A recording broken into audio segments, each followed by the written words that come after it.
basketball, high school, college, had a young son, born in 1981. Then I ran into a man who said, "You look like you need to make some money." I said, "I do. I have a young son. I need to get paid." He said, "You'll be a good police officer or correction officer." I didn't want to be a police officer. I wanted to be a correction officer. What do I do, Dr. Hageman? He said, "Paul, I want you to go out to the state building, tell them I sent you, take a test, you pass that test, you're in." I went down, took the test, scored 100%. Dr. Hageman said, "You'll be a correction officer in a matter of 2 weeks." And I was, and I thought I had it made. But you see, being a correction officer was not my purpose. Even though I went to that job every single day at the state prison of Jackson, state prison of Southern Michigan, in Jackson, Michigan, I did a good job. I did everything that I was supposed to do. But inside, in me, it was not my purpose. It was not what I was born to do.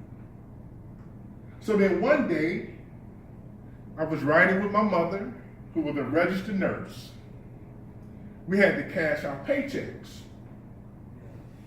I put mine in, they gave me my money to drive through. My mother sent hers. They said, "Mrs. Garwood, we can't send this much money through the drive-through." I looked at her and said, "How much is that paycheck?" She said, "Oh, it's a lot more than yours." She said, "You know what, Paul? You're just like me. You would be a good nurse." I said, "You think so?" I said, "I am dissatisfied with being a correction officer.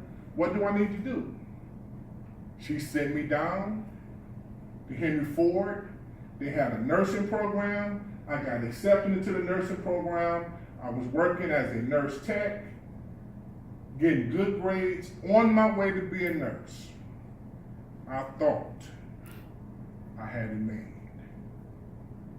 But you know, as much as I did for those people, working from the psych unit to the cancer, oncology cancer floor, to the many different areas of Henry Ford, it was not my purpose.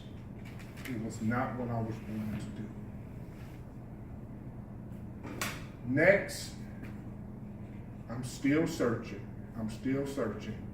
I run across a good friend, and this one here was just something I just don't even realize why I did it, but I think I did it for fun. She said, "Paul, you're a leader. I can get you a job at the airline. You can make $20.20 an hour with overtime, free flight benefits." I really thought I had it made. Henry Ford was going through a layoff. I got laid off. Instead of going to school to be a nurse, I went to the airline. Got hired, got in, rose the ladder, chief, supervisor. My oldest son now is about to graduate. He's going off to college. I thought I had it made. Can you imagine a single man, son gone, finished high school, to finish college, supervisor, airline, flight benefits. I was gonna jet set. I thought I had it made. But two things happened this time. I found out that it wasn't my purpose, but I found out because of a different reason. And I think it was more spiritual. I met my future wife, and in 2007, I got married. In 2008, at the age of 46, I had a son, a second son. I'm going to repeat that. At the age of 46, I had a second son. That changed my entire mindset. You see, what I had done my entire life was I had listened to what other people thought I should do, instead of depending upon my own intuition, my gut, and searching and finding what I was born to do. But when I seen little Jake, I said to myself, I am going to raise him differently than I did my first son. I'm going to be a different father, a different parent. I'm going to step out here on faith and find my purpose and what I need to do. Now, that is not an easy thing. Finding your purpose at any age can be satisfying, gratifying, but it can also be one of the toughest, hardest things you can ever do. You're going to get mocked for it. You're going to get teased about it. Everybody's not going to accept you and your change. You will have to get rid of friends, family members. You will have to make changes.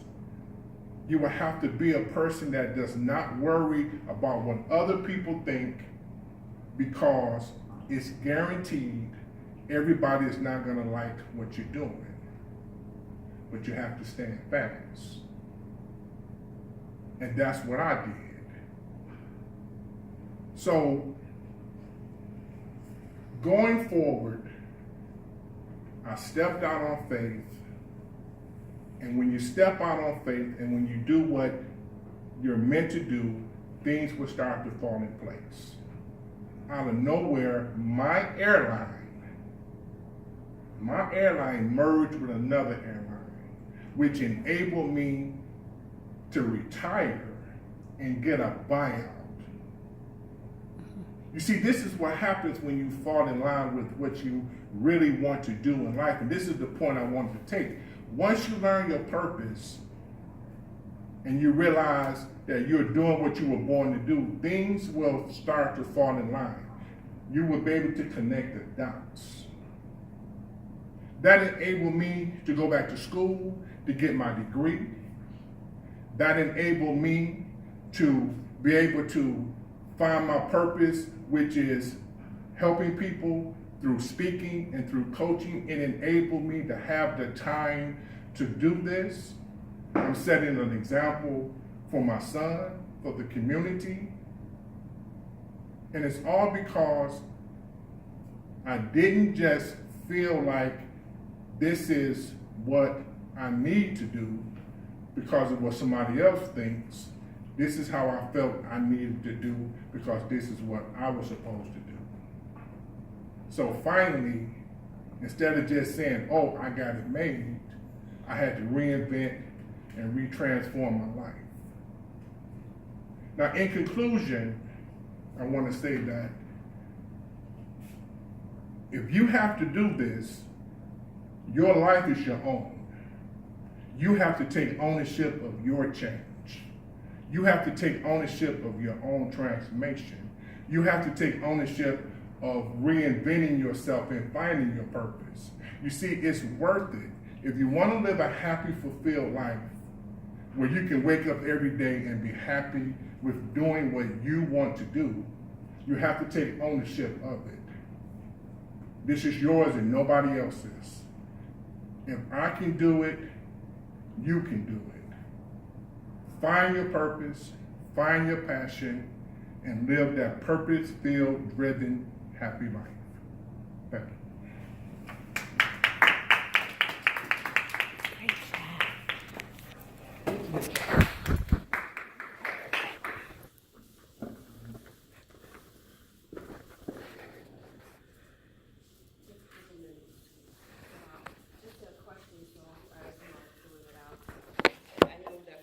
Say in conclusion, but in a TED Talk, you really wouldn't have to say Okay, okay, all right, perfect.